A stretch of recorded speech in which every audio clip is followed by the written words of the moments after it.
El 25.º numeral del volumen 11 del Libro de Cielo tiene como título La divina voluntad debe ser el sepulcro del alma. Este numeral abre una de las enseñanzas más hondas y radicales sobre la vida en el don de la divina voluntad. El alma no es llamada simplemente a mejorar, a sufrir con mayor resignación, a ejercitar virtudes más puras o a conservar sus bienes espirituales como tesoros propios.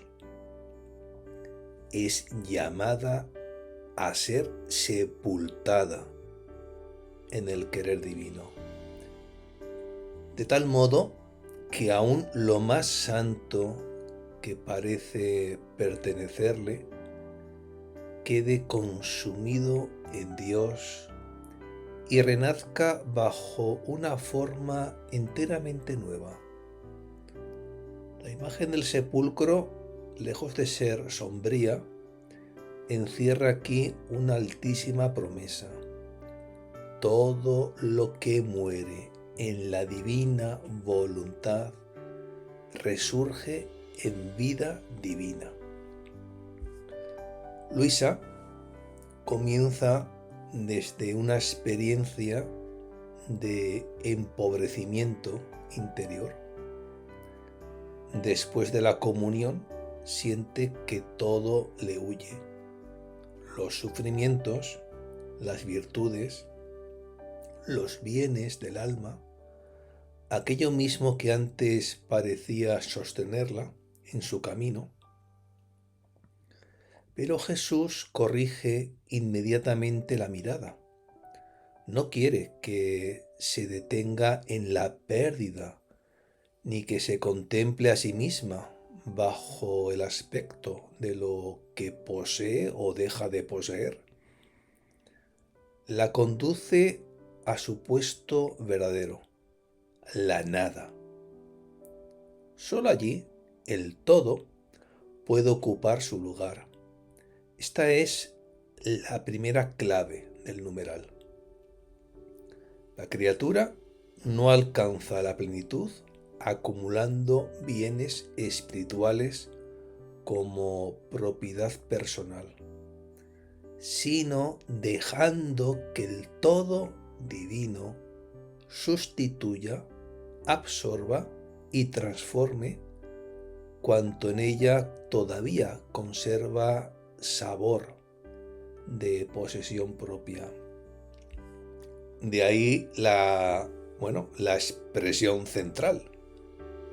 Toda tú debes morir en mi voluntad. No se trata de una muerte parcial, ni de una renuncia limitada a lo desordenado o pecaminoso. Jesús extiende esta muerte incluso al sufrir, a las virtudes y a los bienes espirituales. Es una purificación más profunda que la del mal.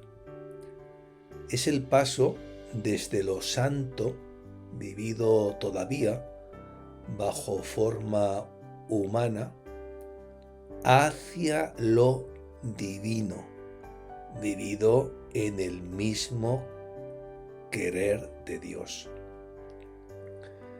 El alma que entra en este sepulcro no pierde la vida, sino el modo humano de vivirla. No queda anulada, sino liberada de todo centro propio para resurgir en la vida divina. La comparación con la tumba ilumina el misterio. En el sepulcro, la naturaleza se consume, desaparece, se deshace. Pero Jesús no se detiene en la descomposición, sino en el surgimiento de una vida más bella y nueva. Así sucede en la divina voluntad. El alma deja de apoyarse en lo que siente, en lo que sufre, en lo que practica, en lo que cree poseer como virtud, para que todo sea rehecho desde el fiat. Allí queda enterrado el yo espiritual, incluso cuando parece piadoso. Allí se extingue la secreta inclinación a mirarse, medirse, estimarse o lamentarse por lo perdido. Allí la criatura aprende que no ha sido llamada a vivir de sí misma, sino de la vida del cielo, aun estando sobre la faz de la tierra. Por eso Jesús contrapone con tanta fuerza lo temporal y lo eterno. Los mundanos se dejan arrastrar por lo que pasa, pero también el alma espiritual puede caer en una forma más sutil de apego si se detiene en sus propios estados, sufrimientos, virtudes o progresos. Todo pensamiento que vuelve sobre sí, incluso bajo apariencia de bien, puede convertirse en ganancia propia y, por tanto, en fuga de la vida divina. En cambio, cuando el alma piensa solamente en Jesús, mira solamente a Jesús y busca solamente su divino querer, se abre en ella el espacio para recibir una vida que no muere, porque procede del amor con mayúscula, del primer amor, del amor mismo. La lápida de este sepulcro es el amor. No es una piedra de castigo, sino de clausura sagrada. No encierra al alma para oprimirla, sino para impedirle salir otra vez hacia la antigua vida de apropiación y de miramiento propio. El amor la sepulta, la cubre, la fija en Dios, le cierra toda esperanza de volver a vivir de sí misma, porque ya ha sido destinada a vivir solamente del querer divino. Así el sepulcro se convierte en seno de resurrección y la muerte de lo humano en nacimiento de la nueva vida en el divino querer. Este numeral, por tanto, introduce una verdad decisiva para los hijos de la divina voluntad. No basta con hacer actos buenos, sufrir, practicar virtudes o conservar fervores. Todo debe pasar por la tumba del fiat para ser despojado de la forma humana y recibir la forma divina. Solo cuando el alma acepta permanecer en su nada, sin reclamar para sí ni siquiera sus bienes espirituales, el todo puede obrar sin obstáculo. Entonces, la divina voluntad no es regla, no es solo regla, refugio o guía, sino sepulcro viviente, donde muere la vida propia y matriz divina donde resurge la vida de Dios en la criatura. Esta mañana, después de la comunión, estaba diciendo a mi siempre amable Jesús: «Ah, qué estado me he reducido, parece que todo me huye, sufrimientos, virtudes, todo». Tal como acabamos de escuchar, la escena se abre en el clima más íntimo de la vida espiritual de Luisa. Después de la comunión, no se trata de un momento cualquiera, sino de aquella hora en que el alma, habiendo recibido sacramentalmente a Jesús, podría esperar plenitud, luz, fuerza, dulzura, mayor estabilidad interior. Sin embargo, precisamente allí, en el punto donde parecería más natural sentirse enriquecida por la presencia divina, ella se descubre pobre, despojada, reducida a una especie de vacío interior. La comunión no le impide experimentar la pobreza, más bien la coloca ante Jesús con una sinceridad desnuda, sin artificio, sin composición devota, sin querer aparentar un estado que no posee. La confesión, ¿a qué estado me he reducido?, manifiesta una conciencia dolorosa de disminución. Luisa no dice simplemente que le falta algo, sino que se ve como reducida, como llevada a una condición inferior, empobrecida respecto de lo que antes experimentaba. Hay en sus palabras una especie de asombro amargo ante la propia indigencia. Ella mira su estado y lo encuentra desierto. Aquello que antes podía reconocer como auxilio, sostén o señal del obrar divino, ahora parece retirarse. No solo le huye Jesús sensiblemente, también parecen huirle los sufrimientos, las virtudes, todo aquello que en su camino había tenido valor de apoyo, de participación y de ofrecimiento.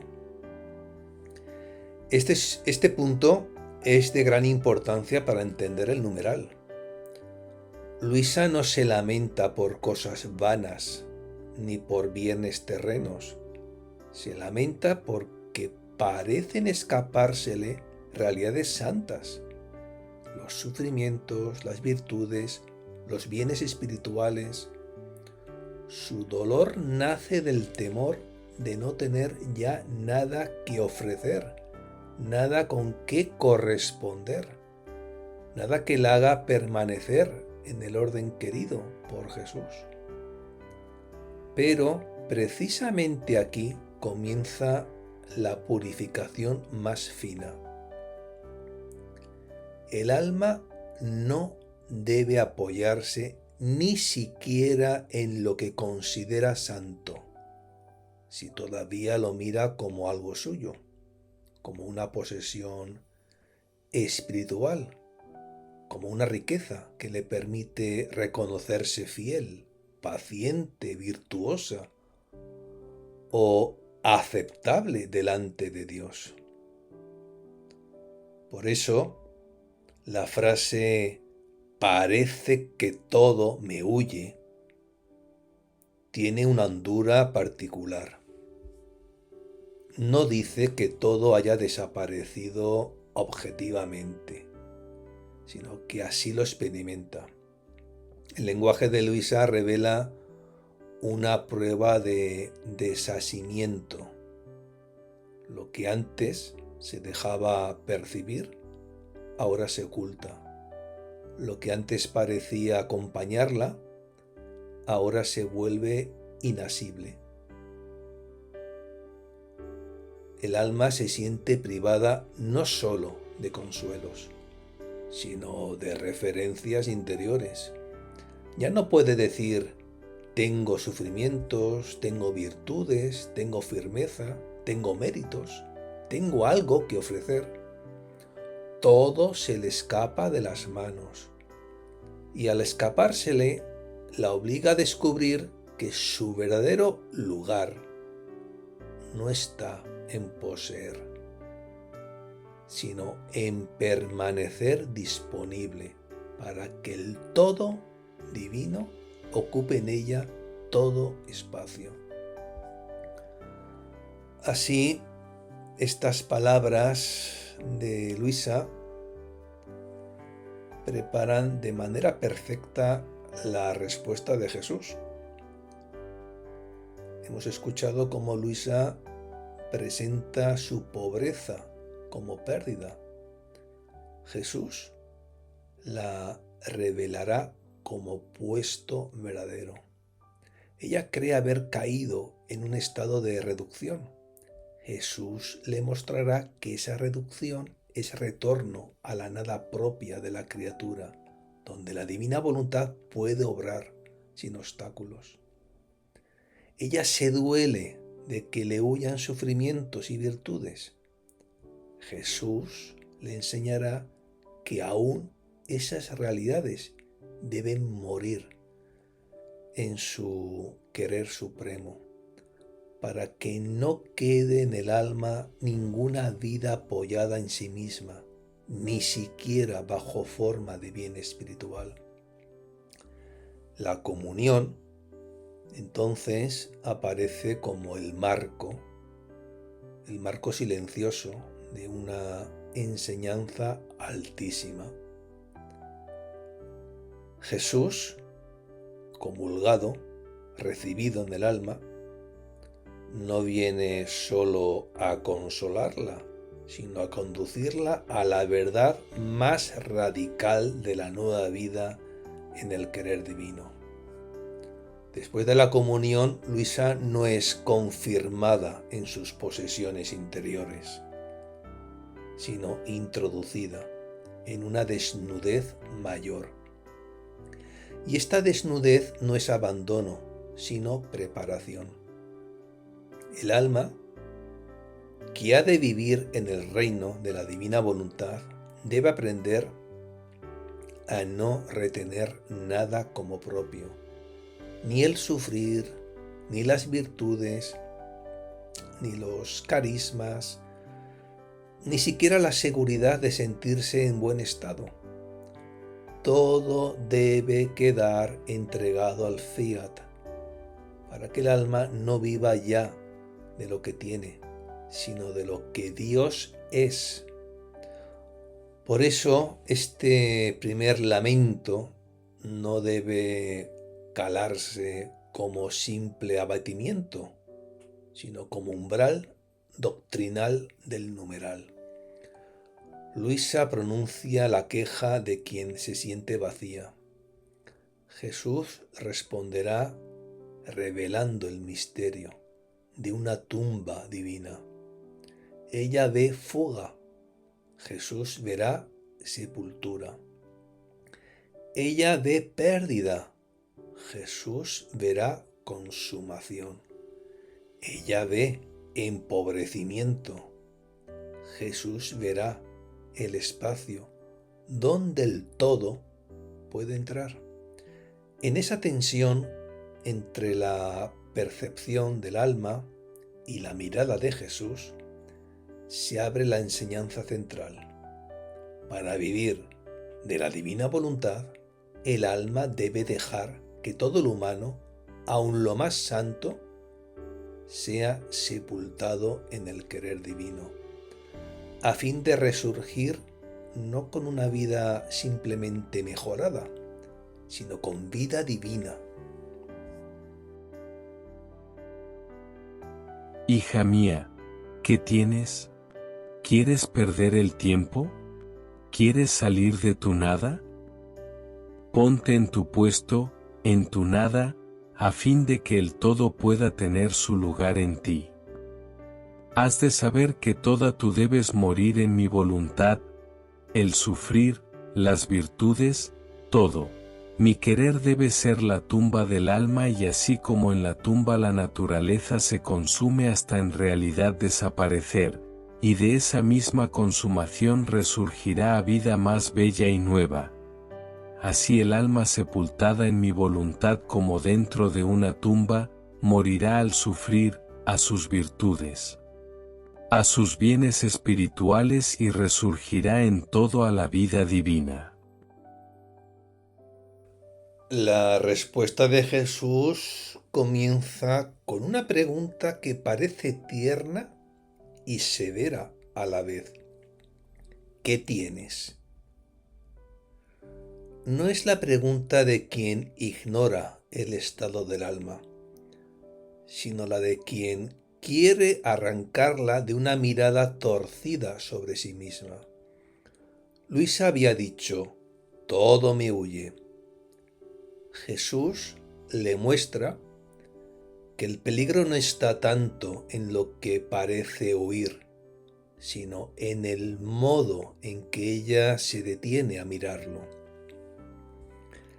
Si el alma queda ocupada en medir sus pérdidas, en examinar su estado, en considerar si posee o no sufrimientos, virtudes o bienes espirituales, corre el riesgo de gastar su fuerza en una contemplación estéril de sí misma.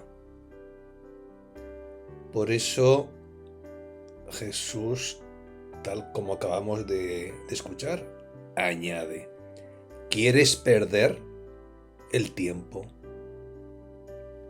En el lenguaje del querer divino, perder el tiempo no es solamente emplearlo en cosas vanas. También puede ser detenerse en uno mismo, cuando Dios llama a vivir solamente de Él. La segunda pregunta penetra aún más. ¿Quieres salir de tu nada? Aquí Jesús señala el punto exacto. El alma se inquieta porque se siente reducida, vacía, despojada.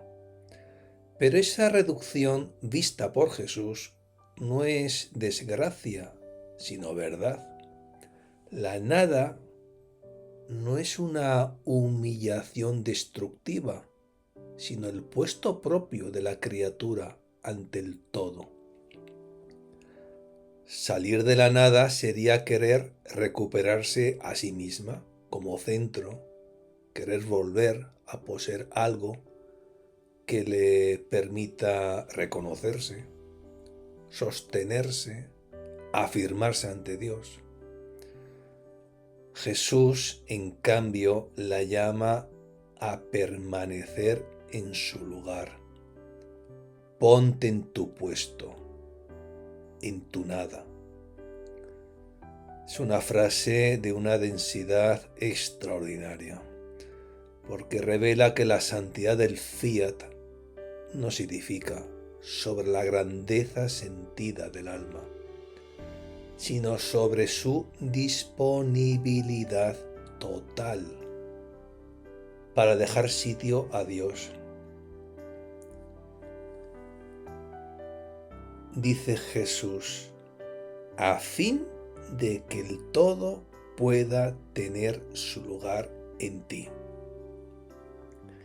Esta es la clave luminosa de todo el enunciado. La nada de la criatura no es vacío inútil, sino capacidad abierta para el todo.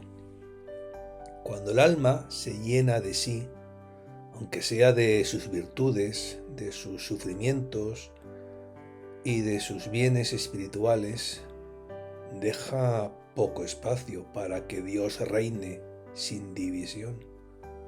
Cuando en cambio acepta no tener consistencia propia, no apoyarse en sus estados, no reclamar como suyos ni siquiera los dones recibidos, entonces el todo puede ocuparla, habitarla, obrar en ella y hacer de ella un ámbito vivo de su querer santísimo. La nada no se opone a la plenitud, la prepara. No empobrece al alma, la despeja para que el todo divino no encuentre obstáculo. Por eso Jesús no se limita a consolarla, sino que le comunica una ley profunda de la nueva vida en el querer divino. Toda tú debes morir en mi voluntad. No dice que deba morir solo al pecado, ni solo al amor propio visible, ni solo a los afectos desordenados. Dice toda tú. Esta totalidad incluye cuanto hay en ella de humano, aun cuando parezca santo. Incluye el sufrir, las virtudes, los carismas. Aquí la enseñanza se vuelve extremadamente fina, porque Jesús no desacredita el sufrimiento ni las virtudes, sino que impide que el alma los viva como posesión propia. En la divina voluntad, incluso lo bueno debe perder su forma meramente humana para recibir una vida más alta.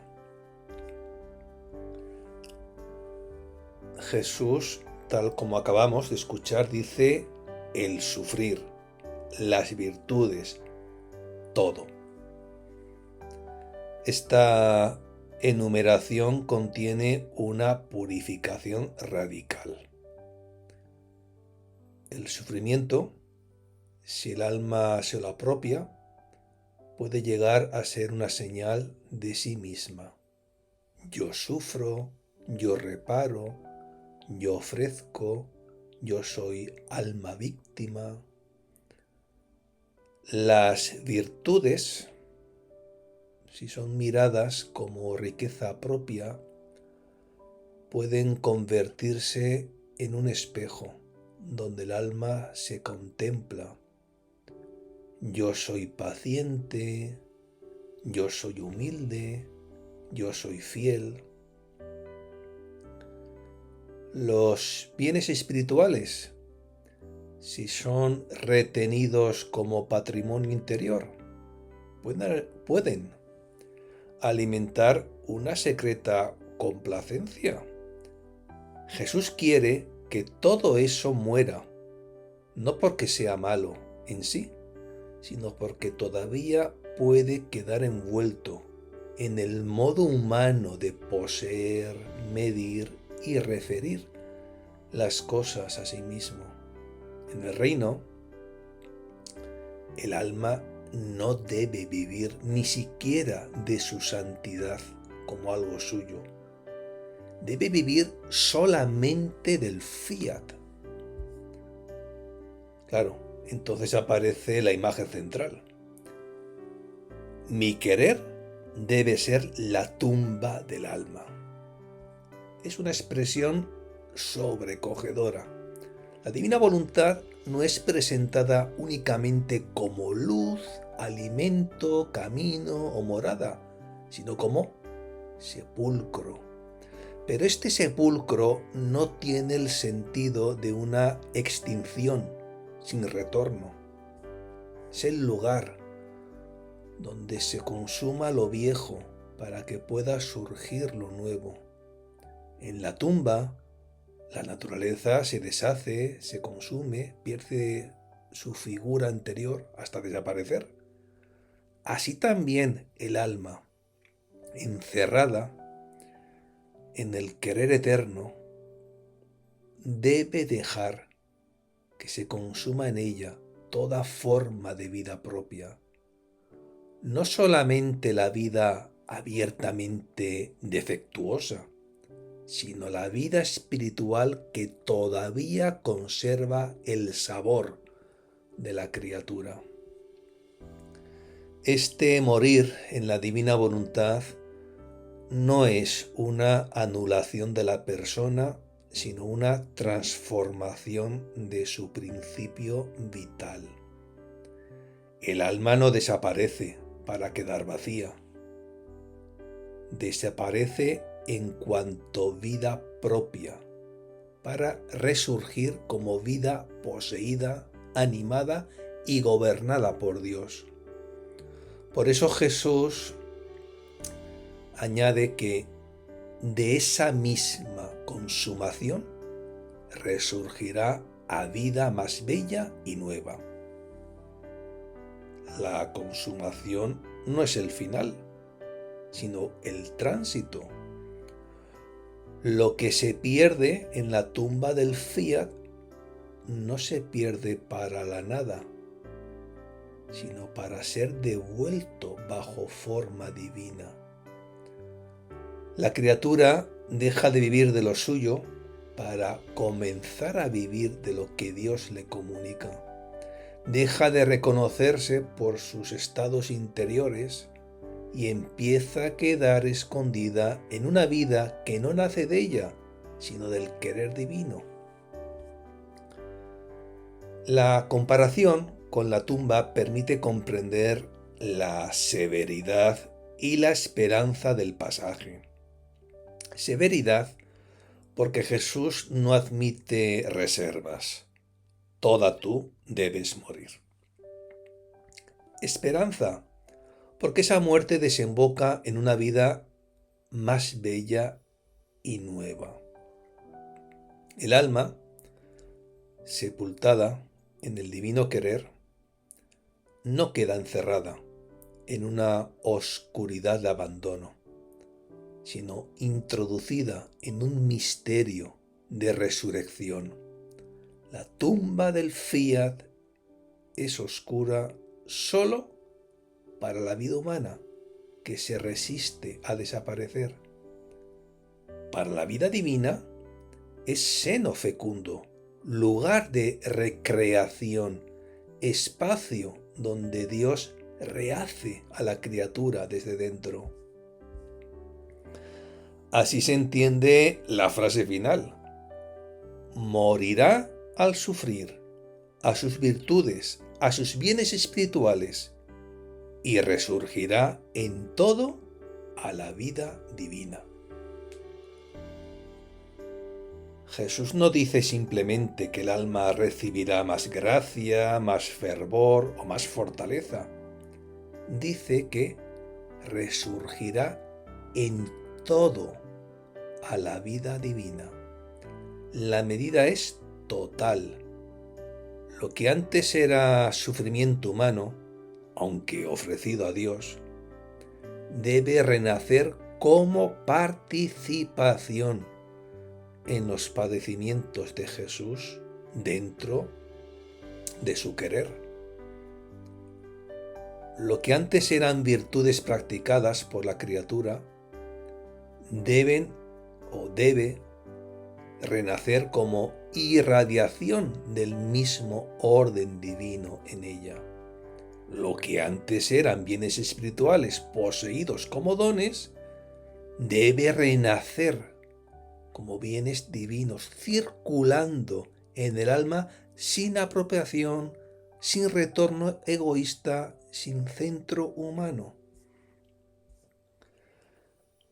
Estas palabras de Jesús, por tanto, contienen una de las leyes más puras de la vida en el fiat supremo. Para que el todo tenga lugar en la criatura debe aceptar su nada. Para que la vida divina reine en el alma, la vida humana debe ser sepultada. Para que las virtudes no sean solamente actos buenos, deben morir como propiedad del alma y renacer como vida de Dios en ella. La divina voluntad se convierte así en sepulcro y en seno, en tumba y en principio de resurrección. Allí el alma pierde lo que todavía la retenía en sí misma y allí recibe no una vida simplemente corregida o adornada, sino la nueva vida en el divino querer. Ah, hija mía, parece que quieres imitar a los mundanos que son llevados a lo que está en el tiempo y termina, y a lo que es eterno no lo toman en cuenta. Amada mía, ¿por qué no quieres aprender a vivir solo de mi querer? ¿Por qué no quieres vivir solo de la vida del cielo aún estando en la tierra? Mi querer es el amor, lo que no muere jamás, así que para ti el sepulcro debe ser mi voluntad.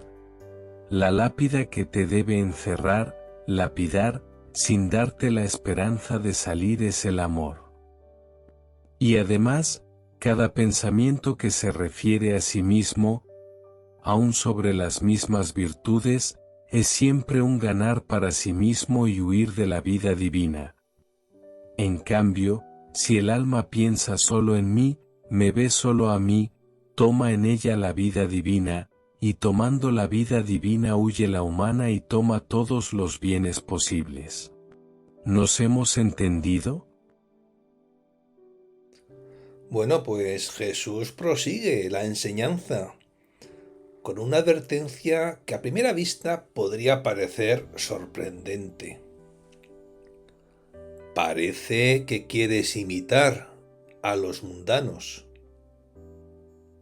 Luisa no está buscando bienes de la tierra, ni honores, ni placeres, ni ventajas temporales.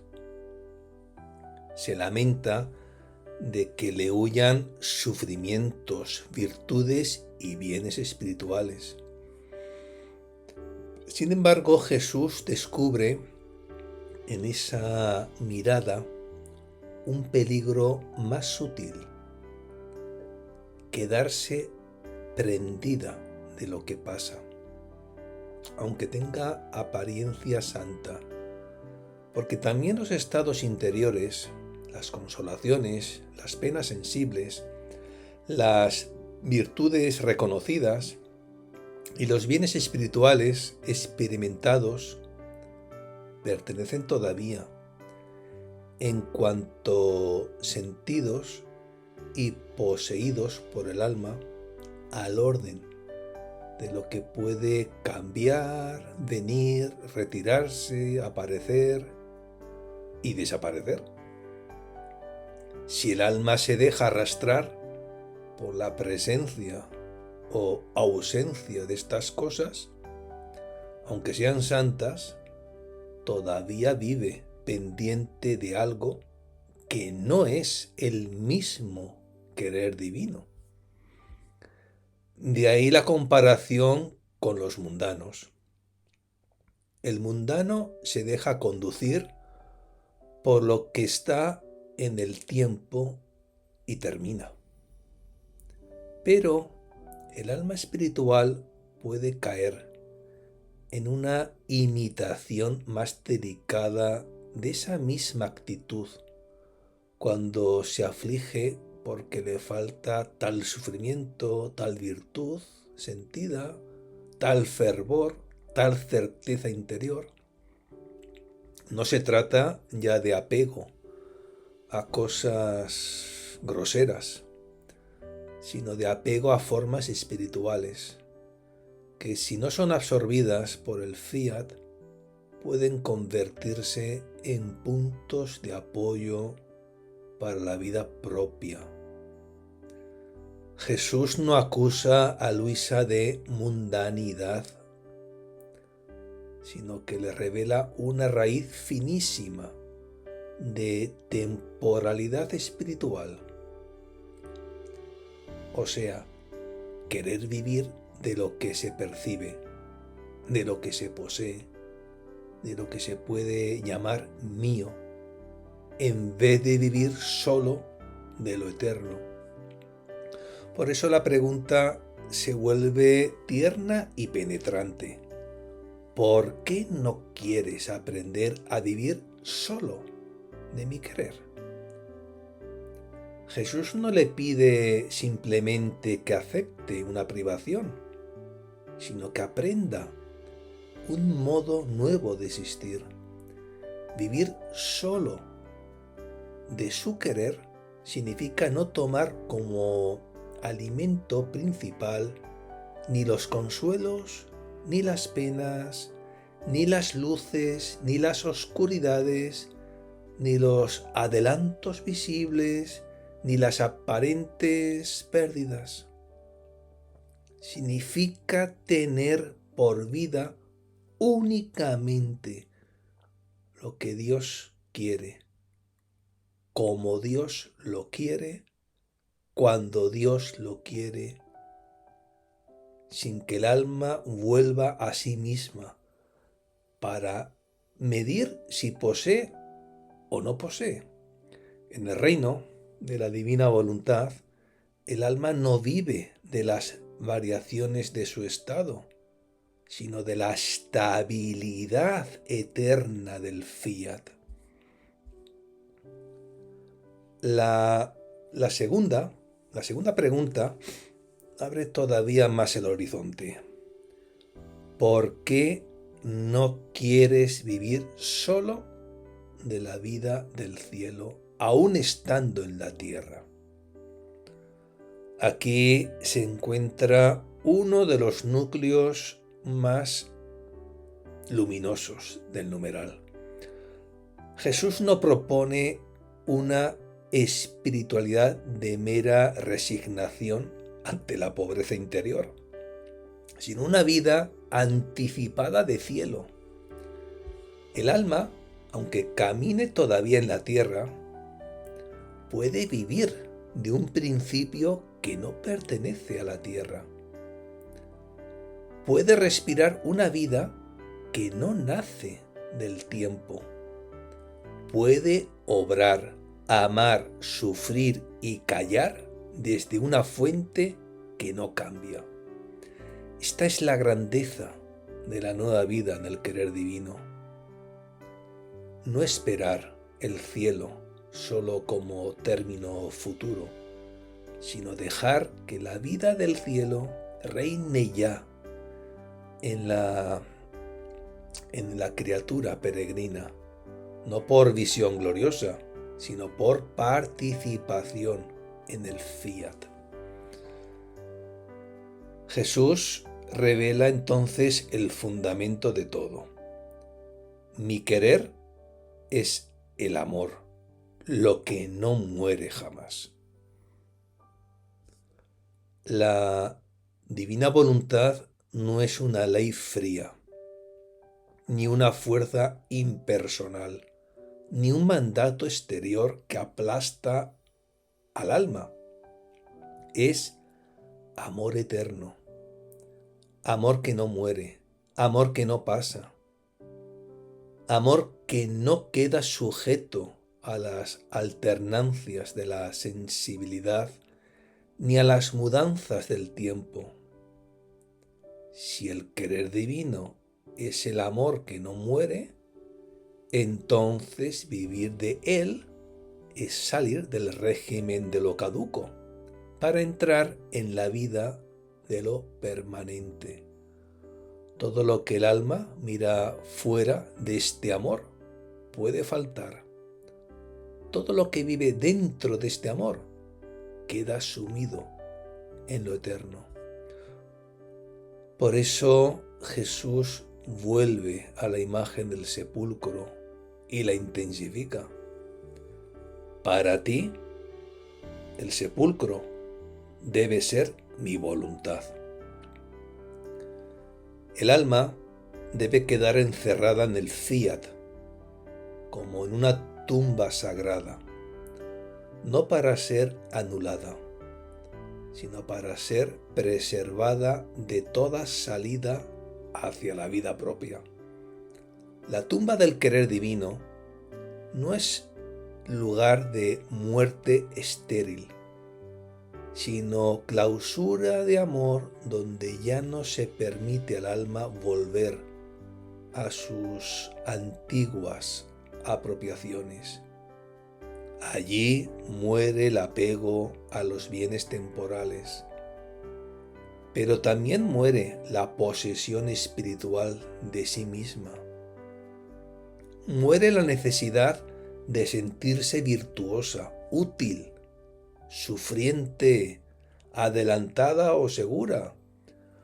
Muere todo movimiento que haga de la criatura el centro secreto de su propia vida interior. La lápida que cierra esta tumba es el amor. Jesús dice que esa lápida debe encerrar y sepultar al alma, sin darle la esperanza de salir. La expresión es fuerte, porque muestra la irrevocabilidad de la entrega. El amor, cuando es verdadero, no deja abierta una puerta para volver a vivir de sí. Cierra la salida hacia el amor propio, hacia el cálculo, hacia la búsqueda de estado, hacia la complacencia aún espiritual. No se trata de una violencia amarga, sino de una santa prisión, en la que el alma queda retenida por el amor que no muere. La lápida no oprime, guarda, no aplasta la vida, sepulta lo humano para que lo divino pueda resurgir sin mezcla. No deja salir al alma, porque salir sería volver a la inestabilidad de lo propio. Permanecer, en cambio, es dejarse fijar en la vida eterna del querer divino. Después, Jesús descubre el mecanismo más delicado de esta muerte. Cada pensamiento que se refiere a sí mismo, aún sobre las mismas virtudes, es siempre un ganar para sí mismo y huir de la vida divina. Esta aseveración tiene una precisión extraordinaria.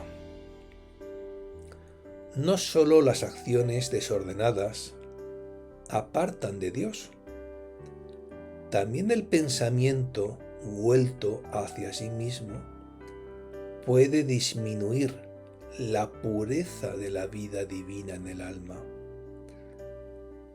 Aun cuando el objeto del pensamiento sean las virtudes, si el alma se mira a sí misma en ellas, si busca reconocerse, asegurarse, comprobar su estado, estimar su progreso o lamentar su pérdida, entonces está ganando para sí.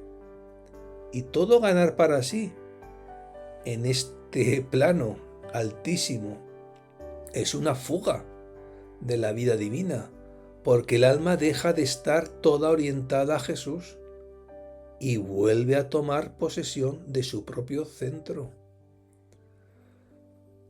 Aquí se comprende mejor por qué Jesús había, reprendido a Luisa por querer salir de su nada. El pensamiento referido a sí mismo reconstruye la vida propia.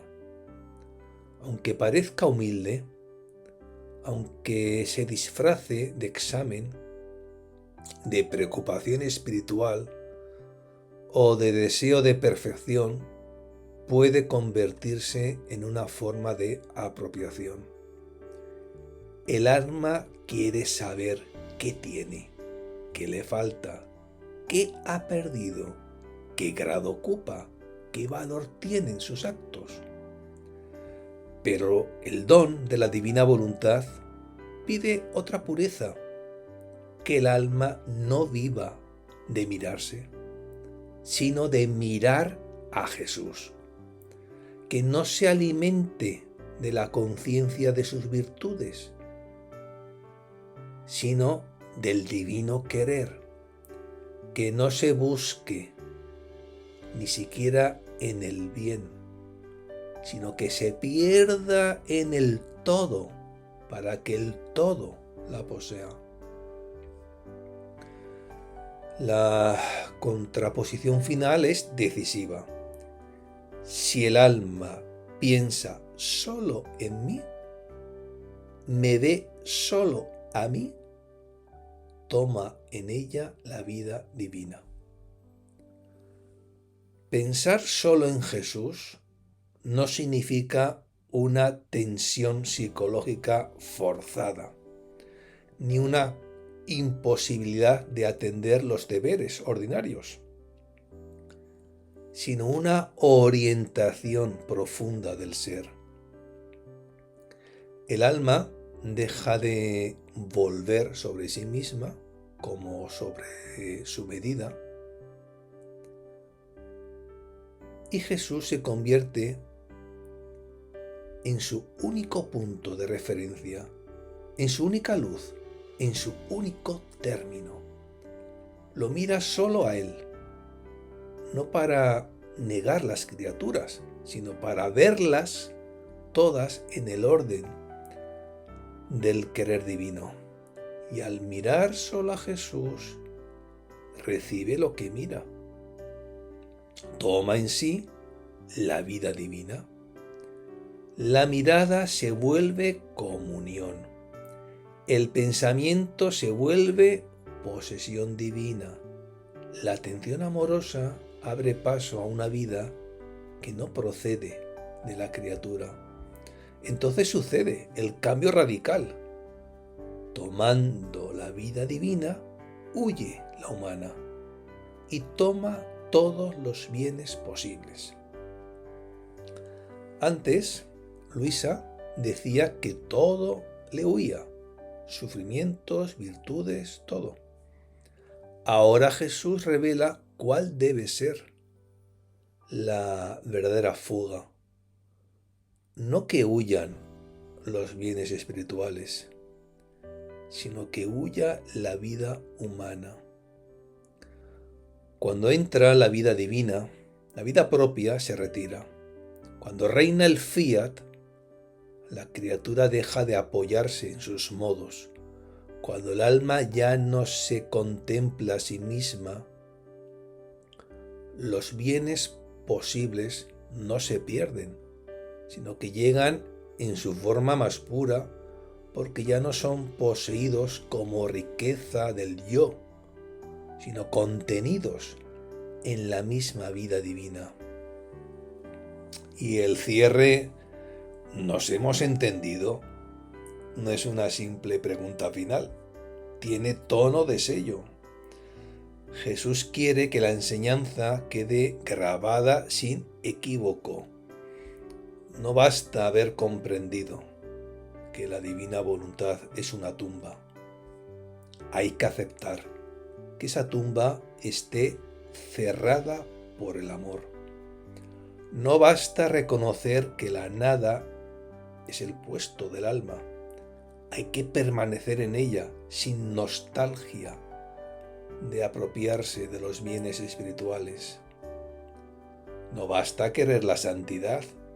Hay que dejar que muera incluso la santidad mirada como propiedad propia, para que surja en el alma la santidad del divino querer. Así que estas palabras últimas de Jesús pues llevan, el numeral a su máxima altura, porque Jesús no solo corrige un lamento de Luisa, es que enseña una ley interior de los hijos de la divina voluntad, de los hijos del reino.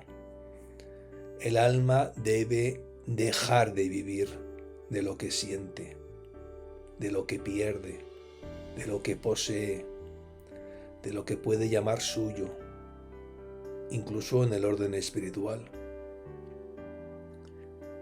Debe encerrarse en el sepulcro del fiat, bajo la lápida del amor eterno, sin esperanza de volver a la antigua vida.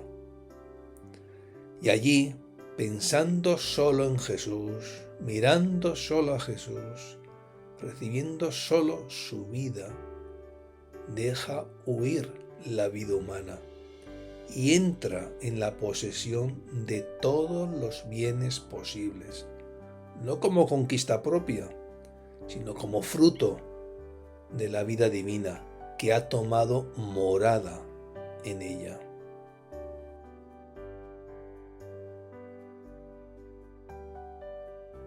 Si hacemos una recapitulación, lo primero que hay que reconocer es que este numeral culmina en una enseñanza de extraordinaria pureza. La divina voluntad no solo debe ser el alimento del alma, ni solo su refugio, ni solo su regla interior, debe llegar a ser su sepulcro. Y esta imagen aparentemente áspera contiene una de las revelaciones más luminosas sobre la nueva vida en el divino querer. Porque solo aquello que es sepultado en Dios puede perder su forma humana y resurgir con forma divina.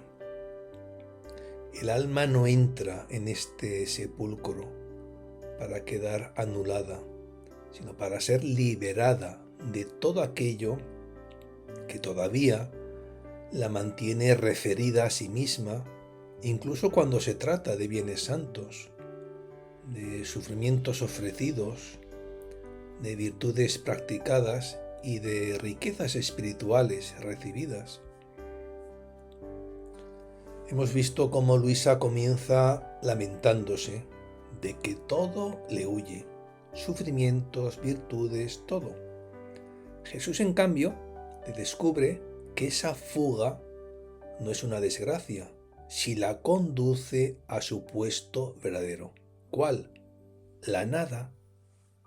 Allí, donde la criatura se siente reducida, Dios puede encontrar espacio. Allí donde el alma deja de poseerse, el todo puede ocupar su lugar. La nada, en ese horizonte, no es vacío estéril, sino disponibilidad perfecta. No es miseria abandonada, sino lugar despejado para la entrada soberana del fiat. Por eso Jesús no permite que Luisa se detenga en la pérdida de sus bienes interiores, porque aún esa mirada podría volver a encerrarla en sí misma. Quiere levantarla hacia una vida más alta, donde el alma no mida su estado por lo que posee o por lo que siente, sino por su permanencia en su querer supremo. La tumba de la divina voluntad es, por tanto, el lugar donde muere la apropiación espiritual. Allí debe consumirse no solo lo malo, sino también lo bueno, cuando todavía conserva sabor de propiedad humana. Allí muere el sufrimiento vivido como título propio, la virtud mirada como patrimonio del alma, el bien espiritual retenido como señal de adelanto.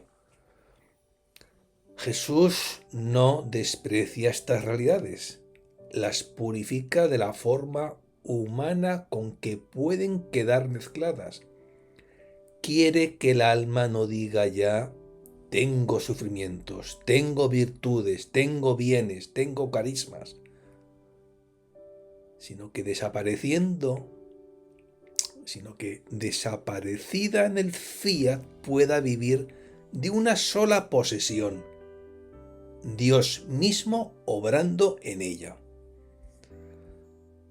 De este modo, el sepulcro se convierte en principio de resurrección, Lo que se consume en la divina voluntad no se pierde, se transforma.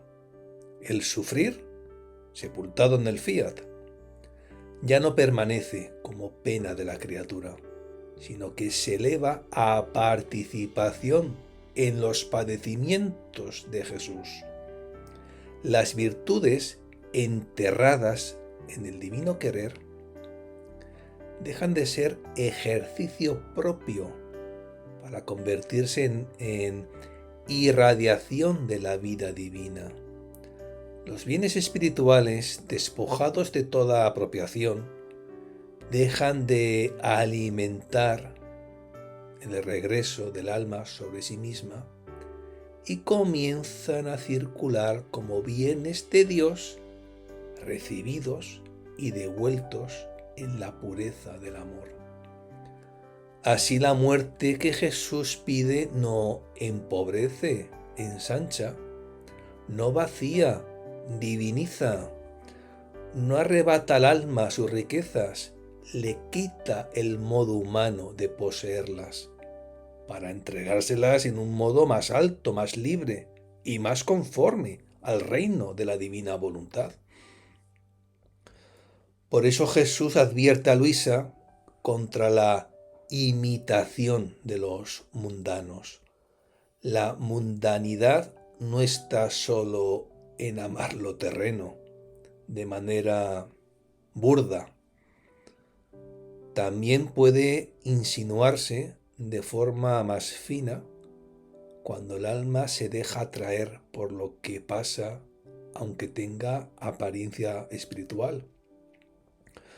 Los estados interiores pasan, las consolaciones pasan, las penas sensibles pasan, las luces, los fervores, las seguridades y aún ciertas percepciones de virtud pueden venir y retirarse. Si el alma vive pendiente de todo ello, todavía vive atada a lo temporal. Jesús la llama, en cambio, a vivir de lo eterno, solo de su querer, solo de la vida del cielo, aún permaneciendo sobre la tierra. Aquí se halla el corazón del numeral.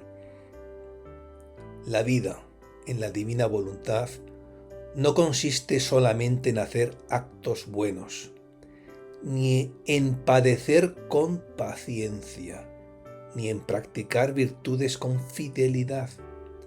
Consiste en dejar que el principio mismo de la vida cambie. Mientras el alma vive referida así, aun bajo formas santas, todavía conserva una raíz humana. Pero cuando piensa solamente en Jesús, mira solamente a Jesús y se deja ocupar por su querer, toma en sí la vida divina. Entonces huye la vida humana, no porque la criatura deje de existir, sino porque deja de vivir desde su propio centro. Ya no se busca en sus méritos, ya no se busca en sus obras, ni en sus disposiciones, ni en sus pérdidas. Vive escondida en Dios, movida por Dios, sostenida por Dios, fecundada por Dios. La lápida que cierra este sepulcro es el amor, no una piedra fría, sino el amor mismo, que no muere jamás. El amor encierra al alma para impedirle volver a la antigua vida de apropiación. La sotierra para que no encuentre salida hacia el miramiento propio. Le quita la esperanza de regresar a sí misma, porque la quiere establecida para siempre en el querer divino. Esa clausura no es prisión de muerte, sino custodia de vida. El alma queda encerrada en Dios para no dispersarse en sí. Queda cubierta por el amor para no volver a desenterrar lo que el fiat quiere consumir. Queda sellada en la divina voluntad para que todo lo suyo desaparezca y todo lo de Dios pueda vivir en ella. Por eso el numeral no termina en una pérdida, sino en una posesión inmensa. Quien toma la vida divina toma todos los bienes posibles, pero ya no como conquista propia ni como riqueza que engrandece al yo, sino como fruto de la vida de Dios comunicada a la criatura. El alma pierde sus apoyos para recibir el todo. Pierde sus medidas para entrar en la amplitud del fiat. Pierde la vida humana para resurgir en la nueva vida del querer divino. Y así se comprende que el sepulcro de la divina voluntad es en realidad el seno de una creación nueva. Allí se extingue la criatura que quería poseerse y allí nace la criatura que vive solamente de Dios. Este numeral deja, por tanto, una ley decisiva para los hijos del reino de la divina voluntad. No basta renunciar al mal. Es necesario dejar morir también el bien, cuando todavía se vive como posesión propia. No basta sufrir. Hay que dejar que el sufrimiento sea absorbido por el fiat. No basta practicar virtudes. Hay que permitir que las virtudes pierdan todo sabor de propiedad humana y renazcan como vida divina en el alma. No basta recibir carismas, bienes espirituales. Hay que no retenerlos para sí, sino dejarlos sepultados en el querer divino, donde Dios los purifica, los transforma y los devuelve con una belleza nueva. Así que la palabra final de este numeral pues es una invitación a la pureza total del vivir en Dios. El alma que acepta permanecer en su nada permite que el todo tenga su lugar. El alma que se deja encerrar bajo la lápida del amor no queda enterrada en la oscuridad, sino escondida en la luz del fiat. El alma que muere a sí misma, incluso en sus bienes más santos, resurge en todo a la vida divina. Y en esta muerte amorosa, sellada por la divina voluntad, se manifiesta el misterio propio del reino, no una santidad sostenida por la criatura, sino Dios viviendo, Dios reinando, Dios obrando en la criatura que ya no quiere salir de su querer divino, de su querer santísimo. Que el Señor te bendiga y te proteja, ilumine su rostro sobre ti y te conceda su favor. El Señor se fije en ti y te conceda la paz. En el nombre del Padre, y del Hijo, y del Espíritu Santo. Amén. Fiat, fiat, fiat.